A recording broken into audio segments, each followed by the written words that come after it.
l'Ecclésiaste à Bethel, l'école biblique de Bethel. Nous avons eu plusieurs jeunes qui sont allés à Bethel. On a parlé de ta fille Michel. Myriam est allée à Bethel. Et on a fait un cours sur l'Ecclésiaste en 10 rencontres. 10 rencontres de 50 minutes. Et si vous vous souvenez, j'ai eu l'occasion en 2009, je pense, de faire à l'église une série de prédications sur l'Ecclésiaste, mais ça nous a pris 25 dimanches. Alors, pendant ces 3 jours à Bethel, on était en mode turbo pour l'Ecclésiaste. Puis ce matin, on va se mettre aussi en mode turbo pour regarder notre texte qui se trouve dans Colossiens 3. Je vous invite à lire dans Colossiens 3. C'est un texte que vous connaissez très bien, que j'ai pensé choisir pour faire suite à ce que nous avons débuté il y a deux semaines, 2 dimanches. Nous avons parlé de l'importance de vivre l'Évangile. Et nous avons commencé à 2 dimanches à souligner l'amour de Dieu pour nous. Nous avons expliqué Jean 3,16. Et ensuite, dimanche dernier, nous avons parlé de cet amour de Jésus auquel il nous appelle dans Jean 13. Jésus a lavé les pieds de ses disciples. Puis il a dit, faites de même, aimez-vous les uns les autres. Donc en quelque sorte, Jésus nous appelle à vivre l'Évangile. Et ce matin, pour aussi présenter notre réunion de membres cet après-midi, j'ai choisi d'intituler notre présentation sous forme de questions. Vis-tu l'Évangile? Alors évidemment, tout bon chrétien va dire oui, je vis l'Évangile. Mais j'aimerais que nous puissions réellement réfléchir davantage à cela parce que vivre l'Évangile, ça implique tous les domaines de notre vie. En fait, nous pouvons vivre l'Évangile dans certains secteurs de notre vie et ignorer complètement la réalité de l'Évangile dans d'autres secteurs de notre vie. Et pour vivre l'Évangile, je crois que c'est très important de rester à l'écoute du Seigneur, de sa parole, pour que lui puisse nous interpeller si dans certains secteurs de notre vie, nous ne vivons pas l'Évangile. Et quand nous ne vivons pas l'Évangile, ça affecte notre témoignage et ça affecte le témoignage de notre Église. Donc si nous voulons être pertinents, si nous voulons avoir un témoignage solide, il est extrêmement important continuellement de se poser la question, est-ce que je vis l'Évangile? Dans mes pensées, dans mes actions, dans mes relations, dans mon travail, dans tous les domaines de ma vie, est-ce que je vis l'Évangile? Et Colossiens chapitre 3 nous donne certaines indications pour vivre l'Évangile. Alors je vous invite à lire tout d'abord les versets 1 à 4 de Colossiens au chapitre 3. Colossiens chapitre 3, versets 1 à 4. Et nous allons lire au fur et à mesure ce texte, au fur et à mesure que nous avançons et que nous faisons quelques commentaires sur ce passage. Alors Colossiens chapitre 1, versets 1 à 4.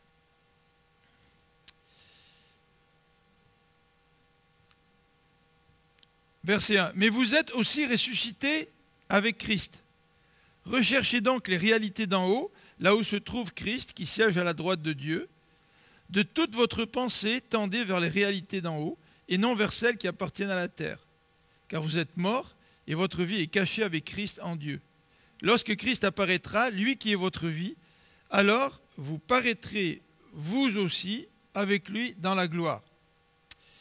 Alors, pour vivre l'Évangile, la question qui est posée ce matin, c'est est-ce que tu vis l'Évangile? Vous savez, ça fait plusieurs années que l'on dit à l'Église, c'est important que l'Église soit centrée sur l'Évangile. Mais pour que l'Église soit centrée sur l'Évangile, c'est important que la vie de chacun d'entre nous soit centrée sur l'Évangile. L'Église est formée d'individus. C'est très difficile de centrer la vie d'une Église sur l'Évangile si chacun de nous ne centrons pas notre vie sur l'Évangile. Alors, dans ces quelques versets que nous venons de lire, pour vraiment être centré sur l'Évangile et vivre l'Évangile, il nous faut comprendre qui nous sommes comme chrétiens. Si nous ne comprenons pas qui nous sommes comme chrétiens, nous avons des problèmes. Plusieurs d'entre nous sommes venus au Canada, nous avons immigré au Canada, Et pour vivre pleinement comme Canadien, il faut comprendre qu'est-ce que c'est qu'un Canadien. Si tu ne manges pas de la poutine, tu n'aimes pas le sirop d'érable, hein, et tu n'aimes pas le hockey, tu ne sais pas ce que c'est qu'être un Canadien, n'est-ce pas? Enfin, le hockey, c'est peut-être discutable, n'est-ce pas, mesdames? Mais pour vivre la vie chrétienne et vivre l'Évangile, eh bien, il faut comprendre notre statut qui est décrit au verset 1 à 4. Et ce statut nous présente une certitude avec deux conséquences. Regardez la certitude, les premières paroles du verset 1. Mais vous êtes ressuscités avec Christ. Ça veut dire que là, nous pouvons nous regarder les uns les autres et nous pouvons affirmer que vous êtes ressuscités avec Christ. Moi, je vous vois là, puis vous avez accepté le Seigneur dans votre vie, je peux dire vous êtes ressuscités avec Christ. Parce que vous étiez morts dans vos péchés, c'est ce que la Bible dit. Maintenant, on est venu à la vie en Jésus-Christ. Donc, on est ressuscité là. Bien sûr, il va y avoir la résurrection corporelle quand le Seigneur va revenir, mais dès à présent, nous sommes vivants. Nous sommes passés de la mort à la vie. Nous ne sommes plus des zombies, même si les zombies ont la cote aujourd'hui. Nous sommes ressuscités avec Christ. Et c'est ce que le verset 1 nous dit.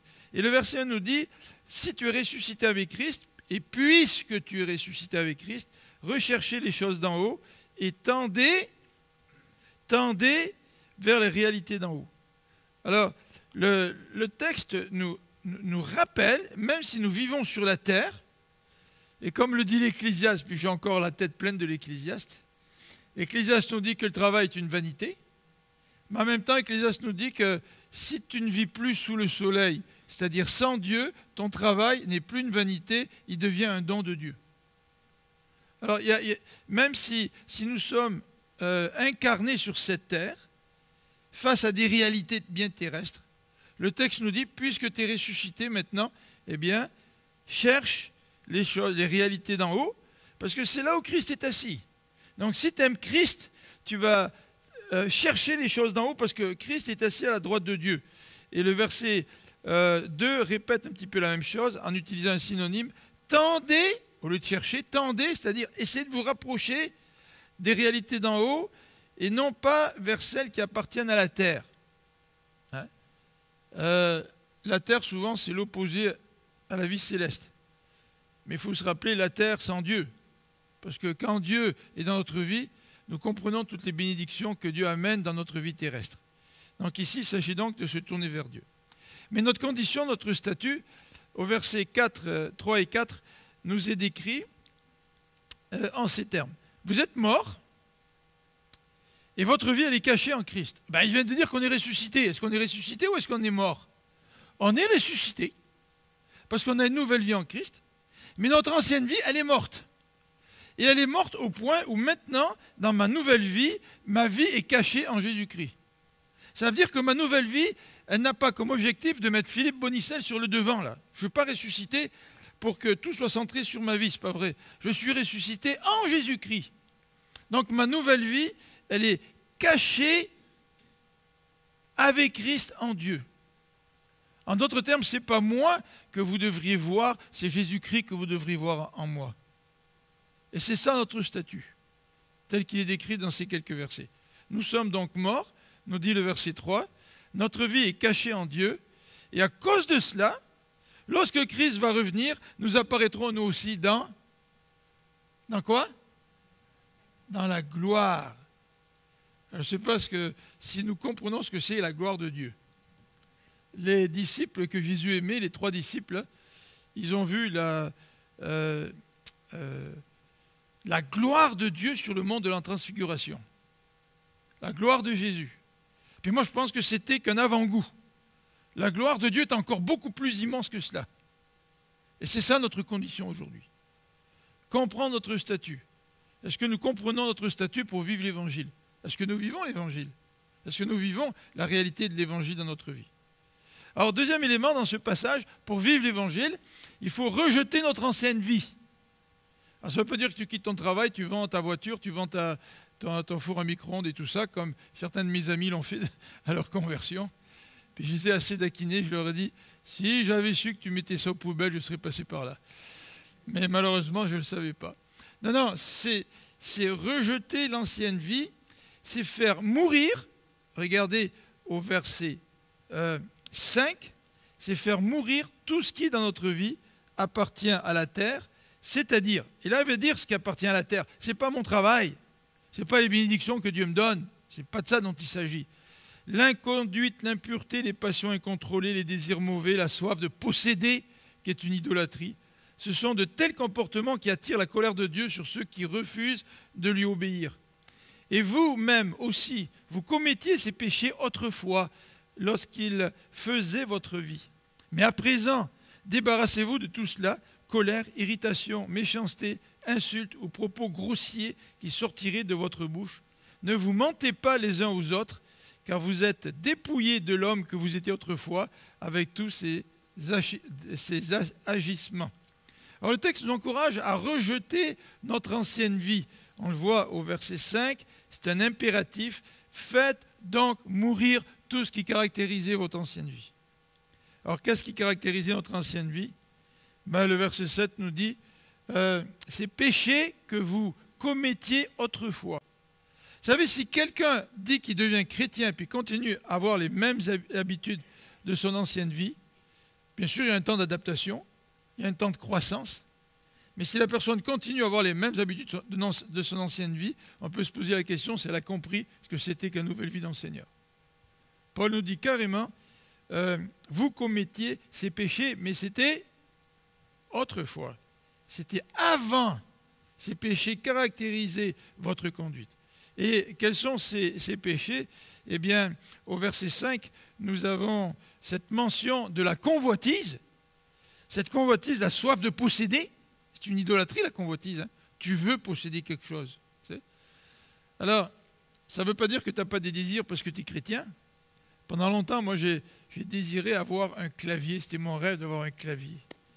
Puis je connaissais la famille Nantel. Vous connaissez la famille Nantel, hein? Ils sont chrétiens, ils ont le magasin de musique là, sur Laval.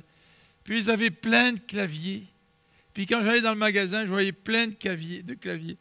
Mais ce n'est pas le fait de désirer quelque chose, c'est le fait de désirer quelque chose au point où ça devient un péché. Et le texte nous parle de 3 éléments qui sont les fruits de la convoitise. L'inconduite, l'impureté et les passions incontrôlées. Ça prend racine dans la convoitise. Alors, je n'ai pas le temps ce matin de développer cela, mais le verset 6 nous dit clairement que ces choses-là attirent la colère de Dieu. La convoitise qui me pousse à l'inconduite, à l'impureté, aux passions incontrôlées, ça attire la colère de Dieu sur nous. Alors, le verset 8 continue, hein. Le verset 8 nous dit « Mais à présent », tout à l'heure au verset 5, c'était « Faites donc ».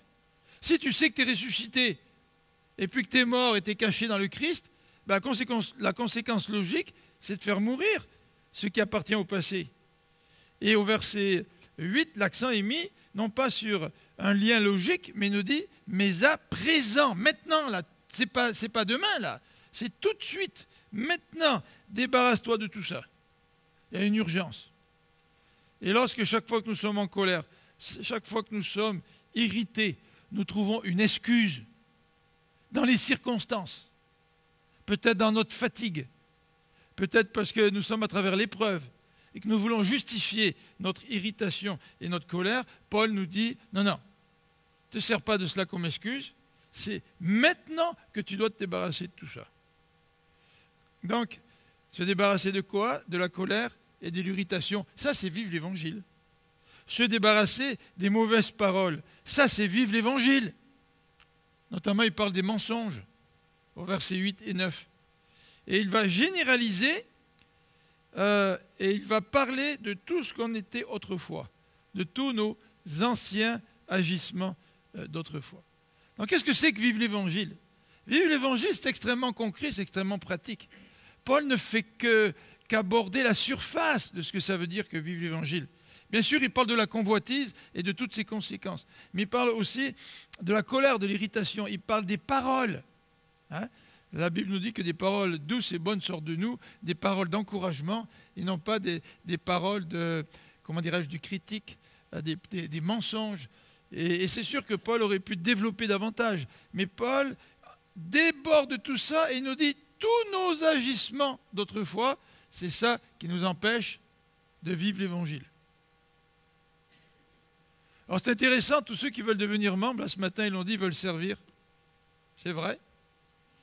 Mais je peux servir dans l'Église sans vivre l'Évangile. Je peux assumer un ministère dans l'Église sans vivre l'Évangile. Je peux être un leader dans l'Église sans vivre l'Évangile. Parce que vivre l'Évangile, ce n'est pas assumer un ministère. Ça, c'est secondaire, le ministère. Même si c'est très important, bien sûr. Ce qui est important, c'est que notre être intérieur puisse refléter la nouvelle vie dans tous les aspects de ma vie. C'est ça, vivre l'Évangile. Et de cette nouvelle vie jaillit un service qui est agréable à Dieu. Alors, une vie centrée sur l'Évangile, eh bien, elle nous est décrite au verset 10. Et on va terminer avec cette deuxième section du passage à partir du verset 10. Et j'ai organisé ça en 2 blocs. Et on va regarder donc qu'est-ce que c'est que vivre l'Évangile. Bien, le verset 10 nous dit « Vous êtes revêtus de l'homme nouveau, ou de l'être nouveau. Celui-ci se renouvelle pour être l'image de son Créateur, afin de parvenir à la pleine connaissance, pour que ce qui le concerne, il n'y a plus de différence entre juifs et non-juifs, entre circoncis et incirconcis, étrangers, barbares, esclaves, hommes libres. Il n'y a plus que Christ, lui qui est tout et en tous. » Alors, vivre l'Évangile, c'est de vivre la réalité de l'être nouveau. Quand nous sommes chrétiens, nous devenons un être nouveau.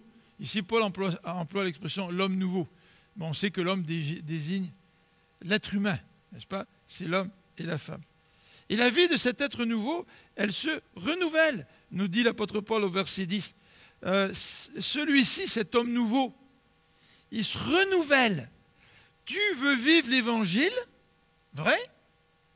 Tu veux que ta vie soit centrée sur l'Évangile, est-ce que ton être nouveau se renouvelle? En d'autres termes, est-ce que tu grandis jour après jour? Ou est-ce que tu es dans une routine? Si tu es dans une routine, puis tu prends pour acquis bien des choses dans ta vie spirituelle, ta vie ne se vivra pas en renouvellement permanent. La vie nouvelle, vivre l'Évangile, c'est cette vie nouvelle qui se renouvelle en nous. La raison de ce renouvellement, elle est indiquée dans ce verset 10. Pour être l'image de son Créateur. En fait, si je suis devenu chrétien, c'est pour que je devienne à l'image de Dieu. Est-ce que je suis à l'image de Dieu? Est-ce que les gens, quand ils me côtoient, ils voient Dieu en moi? C'est ça un chrétien. Hein? Le mot chrétien vient de Christ. Donc quand tu deviens chrétien, est-ce que les gens voient Christ en toi? C'est ça de vivre l'Évangile. C'est vivre la réalité de cette bonne nouvelle que Christ a sauvée et qu'il a fait de toi une nouvelle créature. Mais la deuxième raison, c'est de parvenir à la pleine connaissance. On ne parvient pas à la pleine connaissance en faisant 50 cours en théologie à la faculté, puis sortir avec une maîtrise.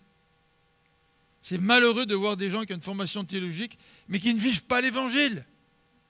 C'est une contradiction, c'est une anomalie. Ça n'a aucun bon sens. Mais quand ton être intérieur se renouvelle et que tu vis l'Évangile, mais le texte nous dit, tu parviens à la connaissance de Dieu. Donc tu n'as pas besoin de sortir avec un bac ou une maîtrise pour parvenir à la connaissance de Dieu. Est-ce que ton être nouveau se renouvelle? Et il se renouvelle pour qu'on puisse refléter le Créateur et pour qu'on puisse connaître le Créateur. Parce que quand tu reflètes Dieu, ça veut dire que tu connais Dieu. Ma femme hier, je ne sais pas si c'est hier ou avant-hier, elle me voit de profil puis elle dit « Ah, est-ce que tu ressembles à ton père ?» Tu sais? Peut-être que quand j'avais un certain âge, si ma blonde m'avait dit que je ressemblais à mon père, peut-être que je n'aurais pas aimé ça, tu sais. Mais là, j'ai réfléchi à ça, je me suis dit, oui, je sais, elle dit que je ressemble à mon père physiquement, tu sais, parce qu'elle me voyait de côté. En fait, il y a des gens de ma famille qui m'ont dit ça quand ils m'ont vu en France la dernière fois où je suis allé. Mais j'ai réfléchi à ça, je me suis dit, oui, je ressemble peut-être à mon père physiquement, mais est-ce qu'il y a d'autres éléments qui font que je ressemble à mon père? Tu sais? Et plus je ressemble à mon père, plus ça veut dire que je le connais. Et plus tu ressembles à Dieu, plus ça veut dire que tu le connais. Le verset 11 nous présente, dans cette vie de l'Évangile, une nouvelle perspective. Verset 11. En ce qui le concerne, il n'y a plus de différence entre juifs et non-juifs. Ça, c'est fantastique. Il n'y a aucune différence de race, juif ou non juif, circoncis ou incirconcis, par rapport aux rites religieux. Souvent dans les églises, on se chicanait, dans l'église primitive. Toi, tu es circoncis, eh ben, tu veux m'obliger à être circoncis, moi, je ne veux pas. Toi, tu manges certains aliments, moi, je n'en mange pas. Moi, je fête les sabbats, toi, tu ne les fêtes pas. Non, non, en Christ, quand on est une nouvelle créature, ça dépasse les différences raciales, les différences de rites, et ça dépasse notre statut social. Il n'y a plus d'esclaves, il n'y a plus d'hommes libres. Vous savez, souvent dans l'église, qui s'assemble se ressemble. Hein. Est-ce que vous invitez, par exemple, chez vous, quelqu'un qui est vraiment différent de vous? Peut-être que vous faites plus d'argent. Est-ce que vous invitez quelqu'un qui est vraiment plus pauvre que vous? Peut-être que vous êtes à l'université ou dans un diplôme universitaire. Est-ce que vous invitez chez vous quelqu'un qui n'a jamais obtenu son diplôme de secondaire? En fait, si vous avez une belle maison, est-ce que vous invitez chez vous quelqu'un qui a un petit appartement? Et si vous avez un petit appartement, est-ce que vous invitez chez vous quelqu'un qui a une belle maison? Ça va dans les deux sens. Il n'y a plus ni juif ni grec, il n'y a plus ni circoncis, incirconcis, il n'y a plus d'esclaves ou d'hommes libres, n'est-ce pas, dans le Seigneur. Et ça, c'est une nouvelle perspective. Et le texte nous dit que c'est en Christ que tout ça se vit. C'est en Christ, lui qui est tout. Il n'y a plus que Christ. C'est-à-dire que quand nous nous regardons, est-ce que nous voyons Christ dans l'individu que nous regardons, ou est-ce que nous voyons sa race, son âge, sa génération, ses biens, son statut social, les rites religieux qu'il accomplit, etc. Non, le texte ici nous dit, il n'y a plus que Christ. Il n'y a plus que Christ, lui qui est tout, nous dit la fin du verset, lui qui est tout. D'ailleurs, il y a une expression qui dit que Christ est l'alpha et l'oméga. Vous savez que c'est la première et la dernière lettre de l'alphabet grec, l'alpha et l'oméga, le début et la fin. Il est tout le Christ. Tout ce qui est au début, tout ce qui est à la fin, puis tout ce qui est entre les deux. Dans notre nouvelle vie, si nous voulons vivre l'Évangile, est-ce que nous avons cette nouvelle perspective des relations? Vous savez, les gens qui deviennent membres, ils disent « On est bien accueillis à l'église de Jésus ». Ben, j'espère que ça vous encourage. Moi, ça m'encourage à continuer à bien accueillir les gens. Mais j'aimerais qu'on aille plus loin que cela. Et que même dans nos relations entre nous, on puisse prendre le temps d'aller vers ceux qui sont différents. Parce qu'en fait, c'est Christ qui nous unit. Christ est en Josphère. Quand je vois Josphère, je vois Christ en Josphère. Et je ne vois pas les différences qu'il y a entre Josphère et moi. Et Josphère, quand tu me vois, je sais que tu vois Christ. Même si des fois, j'aimerais que Christ soit encore plus présent dans ma vie que ce qu'il peut être aujourd'hui. Alors, Christ, c'est seulement lui, et c'est lui qui est en tous. Et c'est lui qui nous unit. C'est lui qui donne cette nouvelle perspective. C'est comme ça qu'une église peut être centrée sur l'Évangile. Et c'est comme ça que ma vie, à moi, peut être centrée sur l'Évangile. Et je voudrais terminer avec ce dernier élément, la partie 2, à partir du verset 12. Vive l'Évangile, c'est aussi, regardez le verset 14, on va sauter au verset 14, parce qu'il nous fait une petite description de ce que c'est que l'amour, et ensuite nous fait la conclusion de ce petit bloc au verset 14. Par-dessus tout ça, il dit, revêtez-vous de l'amour qui est le lien par excellence. Par-dessus quoi? Par-dessus l'amour, revêtez-vous de ce lien qui est le lien par excellence. Alors comment nous est décrit l'amour dans ces versets? Bon, verset 12. Verset 12. Puisque Dieu vous a choisi pour faire partie du peuple de Dieu, du peuple saint, et qu'il vous aime. Alors là, on a les raisons des vertus qui vont suivre. Revêtez-vous, voilà les vertus, d'ardente bonté, de bienveillance, d'humilité, de douceur, de patience. Supportez-vous les uns les autres, et si l'un de vous a quelque chose à reprocher à un autre, pardonnez-vous mutuellement. Le Seigneur vous a pardonné, vous aussi, pardonnez-vous de la même manière. Et là, on arrive au verset 14 avec la conclusion de cette énumération, l'amour par excellence. C'est le lien qui nous unit. Alors regardons ces quelques vertus au verset 12. Au verset 12, les raisons de ces vertus. Puisque Dieu vous a choisi. C'est parce que Dieu t'a choisi, m'a choisi, que nous pouvons être unis par le lien de l'amour. Deuxième raison, c'est parce que Dieu t'a choisi pour faire partie du peuple de Dieu. Nous faisons partie du peuple de Dieu. Et le peuple de Dieu, c'est un peuple saint. Et troisième raison, c'est parce que Dieu nous aime. Nous avons trois raisons pour que ce lien de l'amour par excellence nous unisse. Dieu t'a choisi, Dieu m'a choisi. Dieu veut qu'on fasse partie d'un peuple saint. Et Dieu nous a aimés, il nous aime. Et fort de ces trois raisons, nous pouvons avoir des belles relations les uns avec les autres, remplies d'amour, de patience, d'humilité, de douceur, de se supporter les uns les autres, même dans des relations qui sont conflictuelles. Il y a des gens qui quittent l'Église parce qu'ils ne s'entendent pas bien avec les autres. Ils ne vivent pas l'Évangile. En fonction de ce texte. Ce n'est pas moi qui veux porter un jugement sur eux, là. Mais le texte nous dit, même si tu as quelque chose à reprocher aux autres, eh bien, pardonne et supporte. C'est ça la réalité de l'Évangile. Si je quitte l'Église parce que je n'aime pas la couleur du mur, quand on a repeint le mur, je ne comprends rien à l'Évangile. Je quitte l'Église parce que dans mon ministère, il y a quelqu'un qui accomplit son service, pas tout à fait comme moi je le fais, parce que moi je suis perfectionniste et lui ne l'est pas. Ben, si je quitte l'Église à cause de cela, je ne vis pas l'Évangile. Et je ne suis pas centré sur l'Évangile. Pour terminer, j'aimerais lire ces quelques versets 15 et 17, et on va terminer avec ça. Paul nous dit que vivre l'Évangile, ça passe par la paix, la parole et l'action. Et ça, c'est les fruits d'une vie centrée sur l'Évangile. Mais avant d'aborder ces trois éléments, à trois reprises, au verset 15, au verset 16 et au verset 17, l'apôtre Paul nous présente les fruits de la vie vécue centrée sur l'Évangile.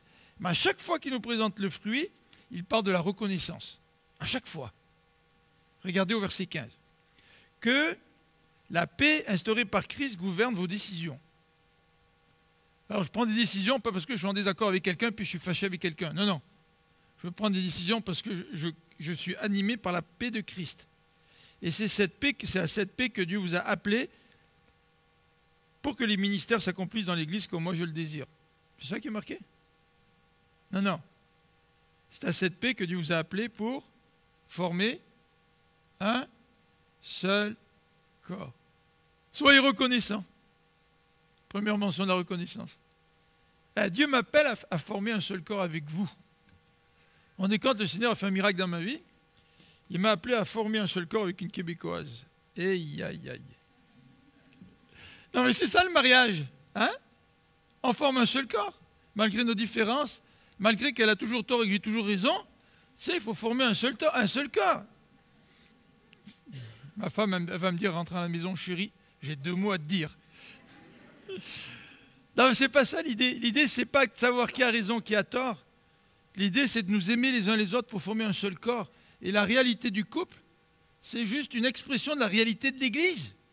Dans l'Église aussi, nous formons un seul corps, malgré nos différences. Et la paix, c'est un appel de Paul que la paix instaurée par Christ gouverne nos décisions. Au verset 16, deuxième fruit, lorsque je vis l'Évangile, lorsque ma vie est centrée sur Christ, lorsque la vie d'une Église est centrée sur le Christ, deuxième fruit, c'est la parole de Dieu. Que la parole de Dieu réside au milieu de vous. Vous savez ce que ça veut dire résider? Ça veut dire qu'elle n'est pas de passage. Ça veut dire qu'elle n'est pas en visite. Si ma vie est centrée sur le Christ, ça veut dire que la parole de Dieu, elle habite en moi, elle habite dans notre communauté. Et ce n'est pas une parole qui vient, qui part. Ce n'est pas une parole que je lis un jour, j'oublie pendant 3 semaines, puis à laquelle je reviens au bout de 2 mois. C'est une parole qui demeure en moi. En fait, Jésus a dit, si vous m'aimez, vous garderez aussi mes paroles. Et moi, je demeure en vous, dit Jésus dans Jean 15. Donc si vous aimez Jésus, si votre vie est centrée sur l'Évangile, si la vie de l'Église est centrée sur l'Évangile, c'est que la parole de Dieu, elle est ancrée dans notre vie et dans la vie de notre Église. Et regardez la conséquence de ça, qu'elle vous inspire, cette parole, une pleine richesse, une pleine sagesse. Parce qu'elle est en vous, la parole, dans toute sa richesse, hein, dit Paul là. Regardez les termes.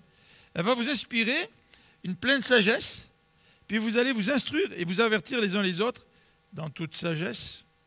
Difficile d'avertir quelqu'un quand on manque de sagesse. Ça, c'est vraiment difficile. En fait, difficile de le faire de façon positive, hein, pour que ça porte du fruit. Puis il dit que cette parole aussi vous inspire pour chanter à Dieu de tout votre cœur des psaumes, des hymnes, des cantiques inspirés par l'Esprit. Alors si ce matin vous avez chanté, puis que la parole n'est pas enracinée en vous, cette parole ne vous inspire pas dans les chants. Mais si vous êtes nourri par la parole de Dieu, eh bien, quand vous venez chanter, vous faites le lien avec les chants, vous faites le lien avec la parole de Dieu qui habite dans votre cœur. Et le texte nous dit, regardez, afin d'exprimer votre reconnaissance. Deuxième fois que le mot reconnaissance est cité. Troisième fois, c'est au verset 17. Dans tout ce que vous pouvez dire ou faire, agissez au nom du Seigneur Jésus en remerciant Dieu le Père par lui. Agir au nom du Seigneur Jésus. Vous savez qu'est-ce que ça veut dire agir au nom de quelqu'un? Ça veut dire que tu le représentes. Ça veut dire que si Christ était à ma place, il agirait de la même manière que moi. Alors, pensez-y là. Vous avez des chicanes avec votre conjoint, vous avez des problèmes avec vos enfants, vous avez des problèmes au travail, vous avez des problèmes ou des défis avec vos voisins, hein, avec les gens que vous côtoyez. Est-ce que vous pouvez dire dans votre conscience, devant Dieu, que vous agissez au nom de Christ? Vous parlez au nom de Christ. Effacez-vous et mettez Christ à votre place. Qu'est-ce que Christ ferait? Et ça, c'est le troisième fruit dont il est question à la fin de ce passage. D'une vie qui est centrée sur l'Évangile. Et d'une Église qui est centrée sur l'Évangile. Agir dans tout ce que vous dites, dans tout ce que vous faites, faites-le au nom du Seigneur Jésus, en remerciant Dieu le Père. On va prier.